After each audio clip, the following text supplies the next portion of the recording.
لا يزال الخير حيا لا يزال إن في الدنيا سلاما.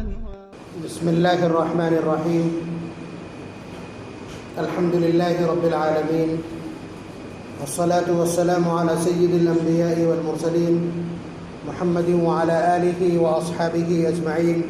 أما بعد، أعوذ بالله من الشيطان الرجيم. بسم الله الرحمن الرحيم. شهر رمضان الذي أنزل فيه القرآن هدى للناس وبينات من الهدى والفرقان فمن شهد منكم الشهر فليصم.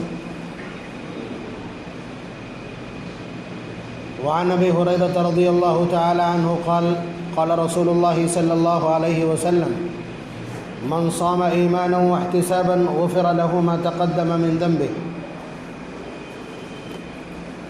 وما تأخر، ومن قام رمضان ایمانا واحتسابا غفر له ما تقدم من ذنبه، ومن قام لیلۃ القدر ایمانا واحتسابا غفر له ما تقدم من ذنبه. وقال النبي صلى الله عليه وسلم: كل عمل ابن آدم يضاعف الحسنة بعشر أمثالها إلى 700 ضعف. قال الله تبارك وتعالى: إلا الصوم فإنه لي وأنا أجزي به، يدع شهوته وطعامه لأجلي. للصائم فرحتان: فرحة عند فطره وفرحة عند لقاء ربه.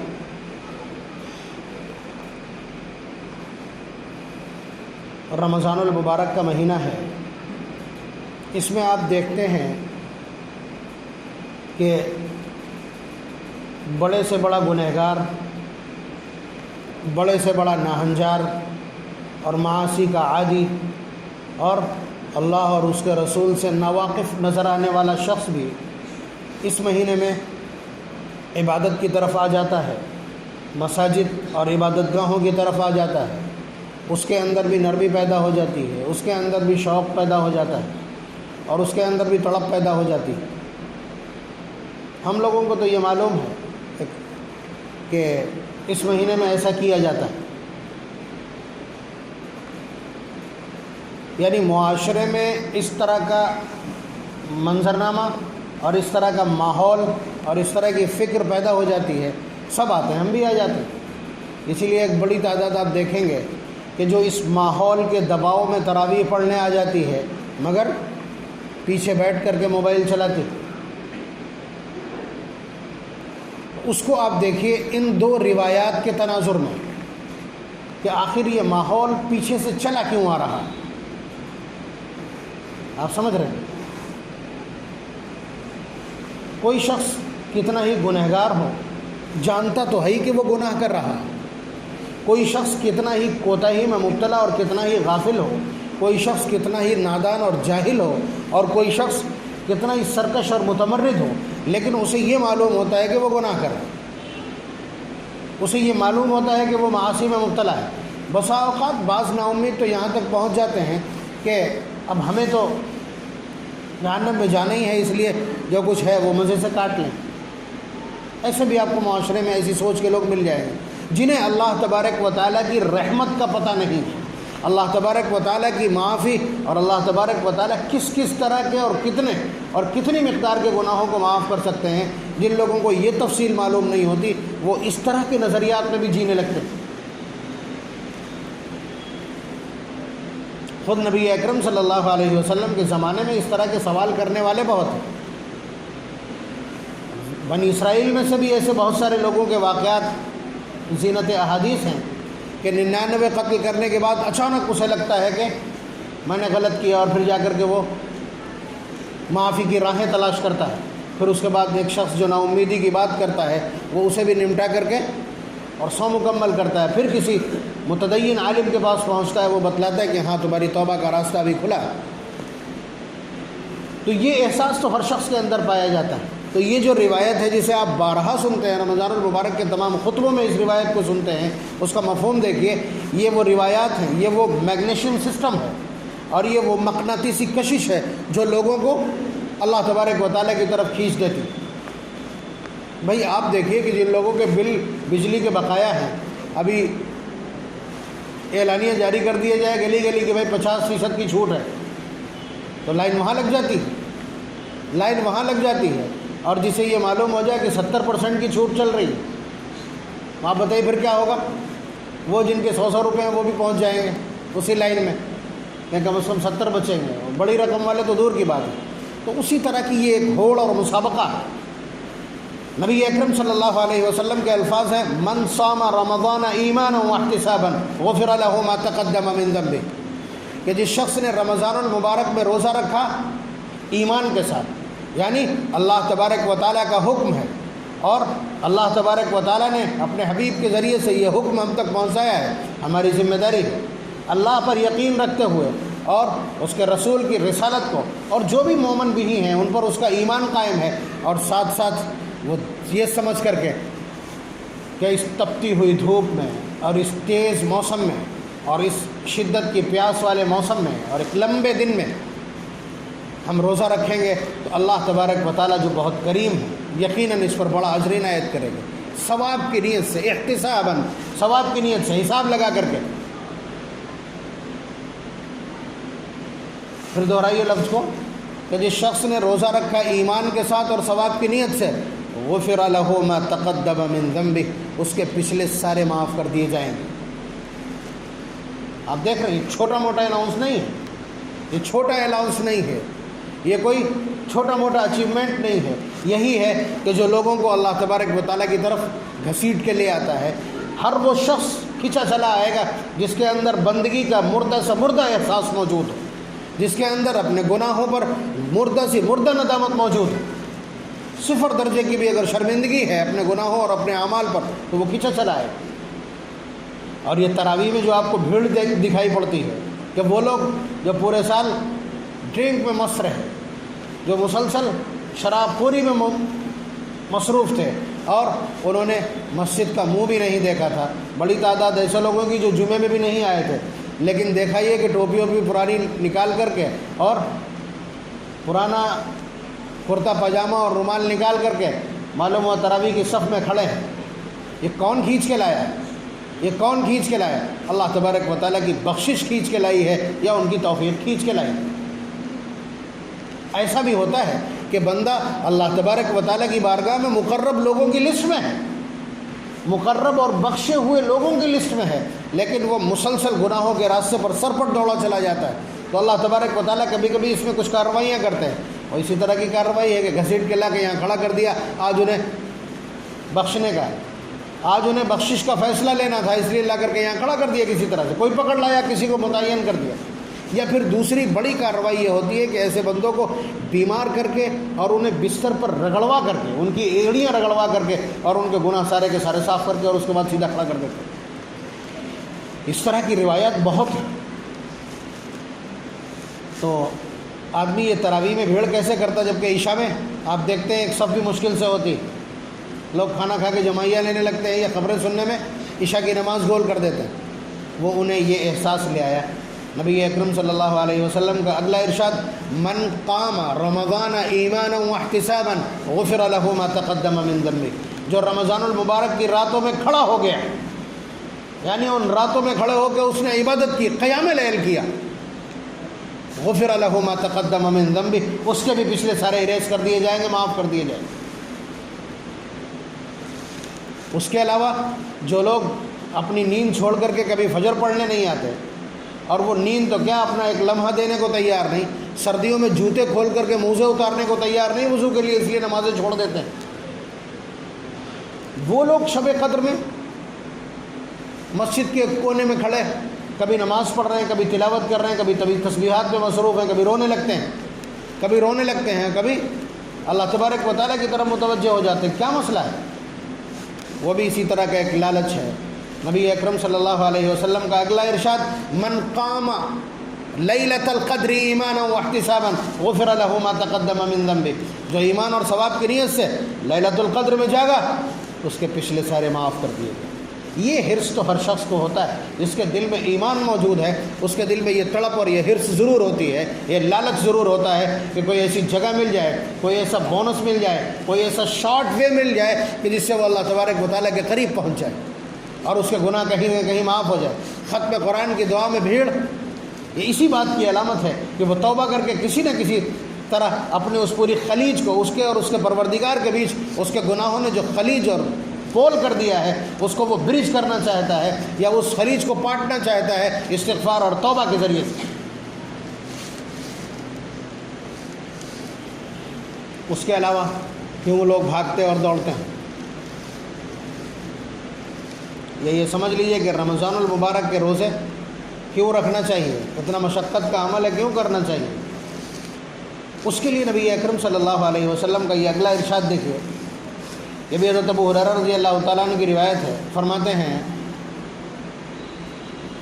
کل عمل ابن آدم یضاعف الحسنۃ بعشر امثالها الى 700 ضعف، کہ ابن آدم یعنی انسان جو بھی عمل کرتا ہے اللہ تبارک و تعالیٰ اس کا اخلاص دیکھ کر، اس کی نیت دیکھ کر، اس کے ارادے کو دیکھ کر، اس کے شوق کو دیکھ کر اور اس کی ادائیگی کا حسن دیکھ کر کے اس کو بڑھا دیتے ہیں۔ ایک کا 10 گنا تو ہمیشہ ملتا ہے، من جاء بالحسنۃ فلہ عشر امثالھا، اسی کو حضور فرما رہے ہیں کہ ابن آدم کا جو عمل ہے وہ 10 سے لے کر کے 700 گنے تک بڑھتا ہے۔ یہ عمل کی کیفیت پر ڈیپینڈ کرتا ہے کہ کیسا عمل ہے، کب کیا گیا ہے، کن حالات میں کیا گیا ہے۔ تو یہ عمل مطلب کچھ بھی نہ کرے ایسے فارمل وہ عمل انجام دے دے، 10 گنا تو ملنا ہی ملنا ہے اس کے بعد اخلاص کے ساتھ کرے گا تو کبھی 70 گنا ہو جاتا ہے، کبھی 700 گنا ہو جاتا ہے۔ یہ مطلب لیکھا جوکھا ہے، اور اس کے جو معیار ہے یا اس کا جو اسٹینڈرڈ ہے وہ سب لکھا ہوا ہے، فرشتوں کو سب معلوم ہے، کنفرم ہے کہ کس عمل کا کس معیار کا عمل ہے تو اس کا اجر کتنا بڑھانا ہے۔ یہ پورا سسٹم ان کے پاس کیلکولیشن کا، اور یہ اس کی میتھ پوری انہیں آتی فرشتوں کو۔ اللہ تعالیٰ فرماتے ہیں الا الصوم، روزے کے سلسلے میں کسی کو کچھ معلوم نہیں، رجسٹر میں ہر عمل کا اجر فرشتے آگے لکھ دیتے ہیں، لیکن روزے کے آگے والا کھانا خالی رہتا ہے، انہیں کچھ معلوم نہیں۔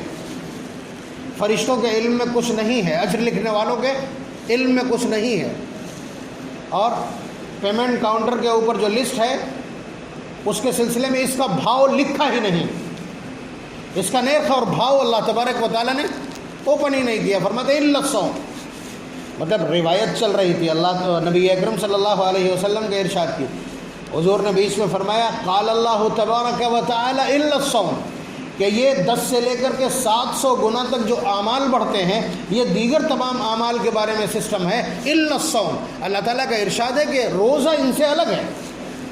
اب یہاں پہ اللہ تعالیٰ فرماتے ہیں فَإِنَّهُ لِي، اس لیے کہ روزہ خاص میرے لیے ہے، وَأَنَا أَجْزِي بِهِ، اور میں خود اس کا بدلہ دوں گا۔ اس سلسلے کی بات اس سے پہلے بھی آ چکی ہے کہ اللہ تعالیٰ نے اس کو خاص اپنے لیے کیوں قرار دے دیا ہے، جبکہ نماز بھی انہی کے لیے پڑھی جاتی ہے، مسجد میں آ کے پڑھی جاتی ہے، اور زکوٰۃ بھی انہی کے لیے ادا کی جاتی ہے، خیرات اور صدقات بھی انہی کے لیے ہوتے ہیں، حج بھی انہی کے لیے ہوتا ہے۔ تو اس کو اگر سمجھنا ہے تو اس کے لیے آپ کو اخلاص کی پریبھاشا سمجھنا ہو۔ جو کام صرف اور صرف اللہ تبارک و تعالیٰ کے لیے کیا جاتا ہے وہ اخلاص پر مبنی عمل کہلاتا ہے، اور جس میں سائڈ سے سوراخ موجود ہو یا سائڈ سے دوسری چیزیں بھی در آنے کا اندیشہ ہو تو وہ اخلاص سے بھرپور نہیں ہوتے۔ اس کی مثال لے لیجیے، نماز بھی اللہ کے لیے ہے، لیکن آپ ٹوپی لگا کر کے اور پورا فتح گڑھ منجھا کے آئے ہیں، وہاں سے یہاں تک آپ کو سینکڑوں لوگوں نے دیکھا کہ جامع مسجد جا رہے ہیں، ٹھیک ہے، اور یہاں نماز پڑھ رہے ہیں، اگر لمبی لمبی رکعتیں پڑھی، صلاۃ التسبیح پڑھی، ہو سکتا ہے کسی درمیان یہ خیال آ جائے کہ لوگ سوچ رہے ہوں گے کہ بہت لمبی نماز پڑھتا ہے، رمضان میں بڑا اہتمام کرتا ہے۔ مطلب گنجائش ہے، یہاں گنجائش تو ہے ہی ہے نا، کم از کم چور دروازے اور دریچے کھلے ہیں۔ اور اسی طرح سے زکوٰۃ، کیا کہنے، زکوٰۃ جس کو دے دی پورے سال کا ہو، اس کے ہم احسان کے جوتے مارتے رہیں، ہم نہ ماریں۔ اگر عورت کو بتا دیا تو وہ تو گھر جا کر کے کہیے، ایسا کوئی جملہ بول کے آئے، احساس دلا کے آئے کہ یہ کپڑے جو پہنے ہوئے ہمارے شوہر کے دیے ہوئے ہیں۔ بلکہ یہ ضد رہتی ہے عورتوں کو کہ اگر تم اپنی بہن کو بھی کچھ دے رہے ہو، اپنے باپ کو کچھ دے رہے ہو، اپنے بھائی کو کچھ دے رہے ہو، ہمیں بتاؤ تو یہ ضد، یہ جملہ مسلسل میرے سامنے آتا ہے، اسی لیے کہ آپ بتاؤ تاکہ ہم وہاں جوتے مار سکیں، جا کر کے ہم اس کو تباہ کر سکیں، ہم اس کو اکارت کر سکیں۔ اور یہی وجہ ہے کہ رشتہ دار اس وقت اگر اپنے رشتہ دار کو کچھ دینا چاہے غریب کو تو وہ لینے سے انکار کر دیتا ہے۔ کوئی دوسرا غیر آدمی دے دے تو لے لیں۔ تو زکوٰۃ میں بھی یہ ساری چیزیں یہ تو بہت زیادہ ہیں۔ جسے پیسہ آپ دیں گے، آپ چاہیں گے کہ وہ شادی کے موقع پر ہمارے گھر میں برتن دھوئے آ کر کے، اور ہمارے یہاں عقیقہ ہو تو آ کر کے چٹائیاں بچھائے آ کر کے، ٹھیک ہے، یہ خیال ذہن میں رہتا ہے۔ اور حج کیا کہنے، وہاں تو کوئی بچے ہی نہیں کچھ، یہاں سے گردن تک ہار ڈال کر کے، اور اس کے بعد ایئرپورٹ تک فوٹو سیشن، موبائل اور ویڈیوگرافی، اور وہاں بھی طواف کے دوران، اور یہاں واپس آ کر کے بھی یہی، تو اس میں تو کچھ بچتا ہی نہیں ہے۔ خیر وہ تو مائنس میں ہی چلا جاتا ہے آدمی۔ اب آپ ان اعمال کو ایک طرف رکھیں، یہ جب کی بات کر رہا ہوں کہ اللہ تبارک و تعالیٰ کو یہ حرکت کتنی ناپسند ہے۔ یہ روایت آپ سینکڑوں بار کتابوں میں بھی سن چکے ہوں گے، تقریروں میں بھی سنی ہوگی کہ اللہ تبارک و تعالیٰ کو یہ اتنا ناپسند ہے کہ اللہ تعالیٰ میدان محشر میں ایک مولانا صاحب کو بلائیں گے جو بہت قابل رہے ہوں، اچھا قرآن پڑھنا جانتے ہیں، وہ اچھی طرح قرآن کو سمجھتے ہیں، ان سے کہیں گے کہ ہم نے آپ کو علم عنایت کیا تھا، قرآن کریم کے علوم پر عبور عنایت کیا تھا، آپ نے کیا کیا؟ کہیں گے کہ اللہ قرآن کریم پڑھا، دوسروں کو پڑھایا، سنایا بھی، سمجھایا بھی۔ اللہ تعالیٰ فرمائیں گے یہ سب کچھ اس لیے کیا تھا تاکہ تمہیں حضرت اور مولانا کہا جائے، سو کہا جا چکا، فصحب علی وجہہ وألقی فی النار۔ اتنی محنت کرنے والا، قرآن کریم کے علوم میں لگا رہنے والا، اللہ تبارک و تعالیٰ کے دین کی اشاعت کرنے والا، اگر چھوٹی موٹی کہیں پہ مسٹیک ہو جائے تو چلنا چاہیے تھی، لیکن اخلاص کے نام پر اللہ تعالیٰ کے نہیں چلتی۔ اسی طرح ایک ایسا شخص جس نے اپنی ساری دولت غریبوں میں، بے کسوں میں، بے بسوں میں، بیواؤں میں، مریضوں میں اور قرض میں پھنسے ہوئے لوگوں میں بہا دی ہو، اللہ تبارک و تعالیٰ اس کو بلائیں گے، کہیں گے ہم نے تمہیں دولت کے انبار عنایت کیے تھے، کیا کارگزاری؟ دیکھیں کہ اللہ آپ نے جو کچھ عنایت کیا تھا کوئی ایسا خیر کا راستہ نہیں جہاں میں نے خرچ نہ کیا ہو۔ اللہ تعالیٰ فرمائیں گے یہ سب کچھ اس لیے کیا تھا تاکہ بڑے داتا کہلاؤ، سو وہ تو کہے جا چکے، ٹائٹل مل چکا، تعریفیں بھی بہت ہو چکی۔ فصحب علی وجہہ وألقی فی النار، منہ کے بل گھسٹوا کے جہنم میں ڈلوا دیں گے، ساری دولت ضائع اور سارے اعمال اکارت، صرف ایک بار خیال آ جانے سے۔ تیسرا بہت حیرت انگیز معاملہ ہے، تیسرا اس شخص کو بلایا جائے گا جو اللہ کی راہ میں میدان میں شہید ہوا، اسے بلا کر کے اللہ تعالیٰ اس سے پوچھیں گے ہاں بھائی ہم نے تم کو جرأت عنایت کی تھی، شجاعت اور بہادری عنایت کی تھی، جنگجویانہ صفات عنایت کی تھی، شمشیر زنی اور نشانہ بازی ہم نے تمہیں سکھلائی تھی، یعنی وہ اوصاف جو اس کے لیے ضروری ہوتے ہیں وہ سب سکھلائے تھے، تم نے اس میں کیا کارگزاری کی؟ کہے گا کہ اللہ ان سب کا استعمال میں نے اعلاء کلمت اللہ کے لیے کیا تھا، یہاں تک کہ میں میدان کارزار میں شہید ہوا ہوں، میں نے اپنی جان آپ کو سپرد کی۔ اللہ تعالیٰ فرمائیں گے کبھی خیال آ گیا ہوگا اس کو کہ اگر مارے گئے تو شہید اور نہیں تو غازی و مجاہد تو کہلائیں گے، خیال آ گیا ہوگا۔ اللہ تبارک و تعالیٰ کے یہاں تو آپ کو معلوم ہے پلس نوٹ ہوتی، دل میں کیا چل رہا ہے وہ خیالات کی پلس تک اللہ تبارک و تعالیٰ کے نوٹ ہو جاتی ہے، کارروائی اسی پہ ہوتی ہے۔ اللہ تعالیٰ کہہ چکے ہیں ان اللہ لا ينظر الى صورکم واموالکم ولکن ينظر الى قلوبکم واعمالکم، وہ تمہارے صاف کپڑے اور تمہاری اجلی شکلیں نہیں دیکھتے ہیں، نہ ان کا نوٹس لیتے ہیں، وہ صرف تمہارے اعمال دیکھتے ہیں، اور وہاں سارے جو CCTV کیمرے لگے ہوئے وہ سارے تمہارے قلب کی حرکت پہ لگے، تمہارا قلب کیا کہتا ہے۔ تو اس شہید کو بلا کر کے یہ سب پوچھ کر کے اللہ تعالیٰ فرمایا کہ یہ سب کہا جا چکا ہے، اسے بھی منہ کے بل گھسٹوا کے جہنم میں ڈلوا دیں گے۔ آپ بتلائیے شہید جس نے اپنی جان دے دی ہو، ارے تعریف تو وہ سنے گا جو زندہ رہے، جو زندہ بھی نہ ہو وہ تعریف کا کیا شوقین ہو سکتا ہے، کیا حریص ہو سکتا ہے اپنی مدح و ثنا پہ۔ آپ بتلائیے اللہ تبارک و تعالیٰ اتنا سا بھی مارجن نہیں دیتے ہیں اعمال کے معاملے، اتنا سا بھی معاملہ نہیں دیتے ہیں۔ تو یہ اتنا خراب سسٹم، یہ اتنا سینسٹیو میٹر ہے کہ اللہ تبارک و تعالیٰ کے علاوہ کسی اور چیز کا خیال ذہن میں نہ آنے پائے۔ اب یہ سب کچھ سمجھنے کے بعد اب ذرا اس کے مقابل میں روزے کو رکھ کر کے دیکھیے گا، یہاں بتائیے وہ کون سا چور دروازہ ہے اس پورے مجمع میں جن کے ہونٹ سوکھے ہیں اور نہیں سوکھے ہیں، کوئی ایسا تھرمامیٹر آپ کے پاس نہیں ہے جسے لگا کر کے، اور کوئی ایسا نباز نہیں ہے جو نبض دیکھ کر کے بتا دے کہ یہ شخص روزہ ہے، جب تک وہ خود نہ کہے، وہ خود نہ بتلائے تو آپ کو معلوم نہیں ہوگا، بلکہ ہو سکتا ہے وہ جھوٹ بول دے تو یہ خالص اللہ اور اس کے بندے کے بیچ کا معاملہ ہے۔ اب بتائیے، یہ خالص ہو گیا اپنے آپ خالص کہلایا کہ نہیں؟ یہ خالص بندے اور اللہ کے بیچ کا معاملہ ہے۔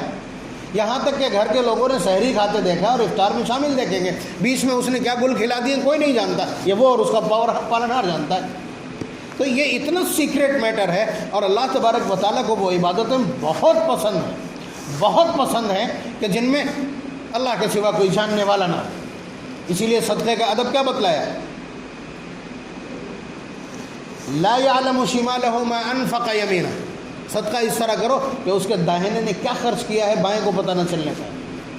اسی لیے تہجد کی نماز فرض نمازوں کے بعد سب سے افضل ہے کہ اس میں بندہ اور اس کا پالنہار تنہا ہوتا ہے۔ افضل الصلاۃ بعد المکتوبہ صلاۃ اللیل۔ تو روزہ چونکہ خالص اللہ تبارک و تعالیٰ کے لیے ہے، اس لیے اللہ تبارک و تعالیٰ نے اس کی کیفیت کو دیکھتے ہوئے اسے بالکل ممتاز کر دیا اور فرمایا الصوم لی، روزہ خاص میرے لیے۔ تو آپ نے خاص کا مطلب سمجھ لیا ہے۔ نماز بھی اللہ کے لیے ہے، اگر ریا کی کہیں نیت نہ ہو، دکھاوے کی نیت نہ ہو۔ زکوٰۃ بھی خالص اللہ کے لیے ہے، اگر اس میں کہیں احسان جتلانے کی حرکت نہ کی گئی ہو۔ اور حج بھی اللہ تبارک و تعالیٰ کے لیے ہے، اگر اسے گناہوں کے ذریعے گندہ نہ کر دیا گیا ہو۔ دیگر تمام اعمال اللہ ہی کے لیے ہوتے ہیں، اگر ان میں خرابیاں اور برائیاں پیدا نہ کی ہوں۔ روزہ، اس میں کسی الگ سے ایکسٹرا ایفرٹ کی ضرورت نہیں ہے، ایکسٹرا مینجمنٹ کی ضرورت نہیں ہے، کسی الگ سے فلٹریشن کی ضرورت نہیں ہے، وہ پہلے ہی وقت سے بالکل بندے اور اللہ کے بیچ کا خاص معاملہ ہے۔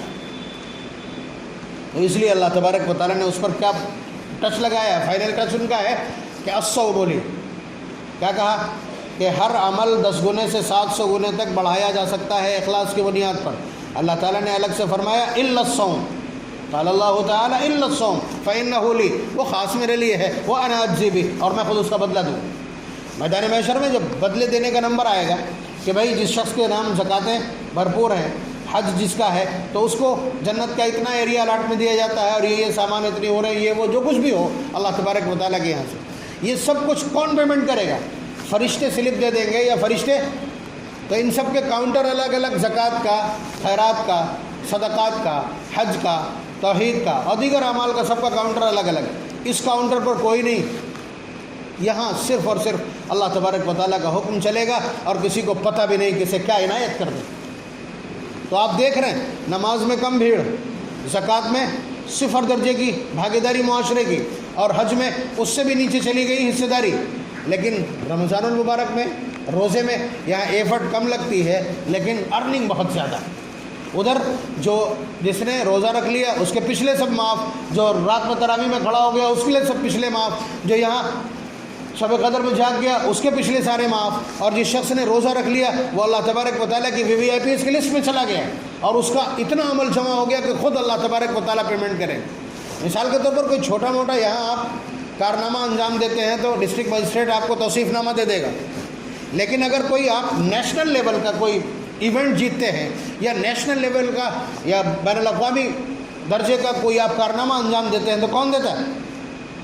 صدر جمہوریہ، راشٹرپتی آپ کو بلا کر کے، اور پھر اس کے بعد آپ کو وہاں خاص ایڈیٹوریم میں وہاں آپ کو توصیف نامہ دیا جاتا ہے۔ یہی معاملہ ہے اعمال کے اعتبار سے روزے کا، کہ جو شخص روزہ رکھتا ہے، اللہ تبارک و تعالیٰ کے لیے روزہ رکھا جاتا ہے، روزہ اللہ کے لیے رکھتا ہے، تو اللہ تبارک و تعالیٰ اسے اسی طرح کا مخصوص اعزاز عنایت فرمائیں۔ اس کے علاوہ حضور کے الفاظ کی الصوم والقرآن یشفعان، جس شخص نے روزہ رکھا اور جس شخص نے تراویح سنی، تو یہ دونوں باقاعدہ ایک وکیل کی حیثیت سے، اور ایک وکیل صفائی کی حیثیت سے، ایک مدعی کی حیثیت سے اللہ تبارک و تعالیٰ کی بارگاہ میں عرض کریں گے کہ اللہ، روزہ کہے گا کہ میں نے اس کو کھانے پینے اور اس کو تمام شہوتوں سے اے اللہ روک کے رکھا تھا، میری سفارش اس سے حکم قبول فرما لیجیے۔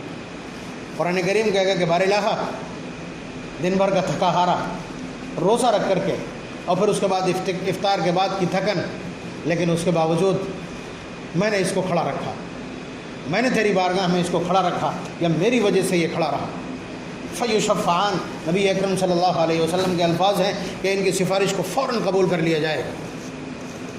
تو آپ یہ سمجھیے کہ پوری طرح سے رمضان المبارک میں بندے کو گھیر کر کے اور اس کے بعد اس کی مغفرت کے انتظامات کیے جاتے ہیں۔ ادھر اللہ تبارک و تعالیٰ کی اپروچ یہ ہے کہ وہ ساتوں آسمان اور اس کے بعد کرسی اور اس کے بعد عرش اور اس کے بعد کرسی، وہ سارا کا سارا چھوڑ کر کے اور آسمان دنیا پر نزول اجلال فرماتے ہیں اور خود ہی اعلان کرنے لگتے ہیں۔ ہمیں گہار لگانا چاہیے تھی، دہائی دینا چاہیے تھی، مانگنا چاہیے تھا، جھولی پھیلانا چاہیے تھی، نہیں، وہ خود اعلان کرنے لگے، حل من مستغفر فاغفر، ہے کوئی جسے یاد آ گئی ہوں اپنی غلطیاں، ہم سے معافی چاہے ہم اس کو معاف کر دیں۔ حل من مسترزق فارزق، ہے کوئی دکھڑا رونے والا، اپنے رزق کی تنگی، کاروبار کا دکھڑا رونے والا، تجارت اور معیشت کی شکایت کرنے والا، ہم اس کی شکایت دور کر دیں۔ حل من مبتلا فعافی، ہے کوئی مصائب کا مارا ہوا، مشکلات سے دوچار اور مسائل سے جوجھا ہوا کہ جو ہمیں پکارے، ہم اس کو عافیت عنایت کر دیں۔ تو رمضان المبارک کا جو پورا ماحول اللہ تبارک و تعالیٰ کی طرف سے ہے، وہ اس بات کا مقتضی ہے کہ کوئی بھی بندہ ایک پل کے لیے غافل نہ ہو اللہ تبارک و تعالیٰ کی اس نوازش سے، اور پچھلے ایک سال میں جو کوتاہیاں کی ہیں وہ ساری کی ساری یہاں سے اسے ریکور کر لینا چاہیے۔ یہ ہے، یہ تو صرف 3 روایتیں میں نے اس باب سے اٹھا کر کے آپ کی خدمت میں عرض کر دی ہیں، ایسی بہت ساری روایات جن سے یہ اندازہ ہوتا ہے کہ رمضان المبارک میں اللہ تبارک و تعالیٰ کس طرح سے نوازتے ہیں۔ تو بہانے میں آدمی، اسی بہانے میں، اس بھیڑ میں، اس میلے میں آ کر کے اللہ تبارک و تعالیٰ کے قریب ہونا چاہتے ہیں۔ شارٹیسٹ وے ہے پورے سال کا۔ اسی لیے نبی اکرم صلی اللہ علیہ وسلم نے روزے کے فضائل بیان کیے ہیں، اور بہت سارے نفل روزے اس طرح کے ہیں جن پر اتنا اجر ملتا ہے۔ حضور نے پوری کوشش کی ہے کہ میری امت کے افراد پورے سال کے روزے دار ثابت ہوں۔ مثلا یہ 30 روزے، پھر آگے 6 روزے رکھ لیں، 36 ہو جائیں تو 360 پورے سال کا روزے دار کہلائے گا۔ اور جو آدمی اللہ تعالیٰ کی فہرست میں پورے سال کا روزے دار ہو تو وہ وی آئی پیز کی لائن میں اور اس کاؤنٹر پہ کھڑا ہوگا، اور اس امت کے افراد جتنے زیادہ وی آئی پیز میں شامل ہو جائیں، یہ نبی اکرم صلی اللہ علیہ وسلم کے لیے باعث فخر ہے۔ وہ تو صرف افراد پر فخر کرنے کو تیار ہیں۔ فرمایا کہ تم ایسی عورتوں سے شادی کیا کرو جن کے یہاں بچے زیادہ پیدا ہوتے ہیں۔ فَإِنِّي أُبَاهِي بِكُمُ الْأُمَمَ يَوْمَ الْقِيَامَةِ، میری امت زیادہ نظر آئے، میں اس پر فخر کرنا چاہتا ہوں۔ اور جب وی آئی پیز کی لسٹ میں اس امت کے زیادہ افراد ہوں گے تو ظاہر سی بات ہے۔ اور یہ راستہ کہاں سے آتا ہے؟ یہ روزے سے آتا ہے، چاہے وہ نفل ہو چاہے وہ فرض ہو۔ اللہ تبارک و تعالیٰ ہم سب کو روزے کا شغف عنایت فرمائے اور روزہ رکھنے کا شوق پر رحمت فرمائے، اور ہم میں کا کوئی بھی فرد اتنی ہمت نہ کر سکے کہ وہ رمضان المبارک کے روزے چھوڑے۔ وآخر دعوانا ان الحمد للہ رب العالمین۔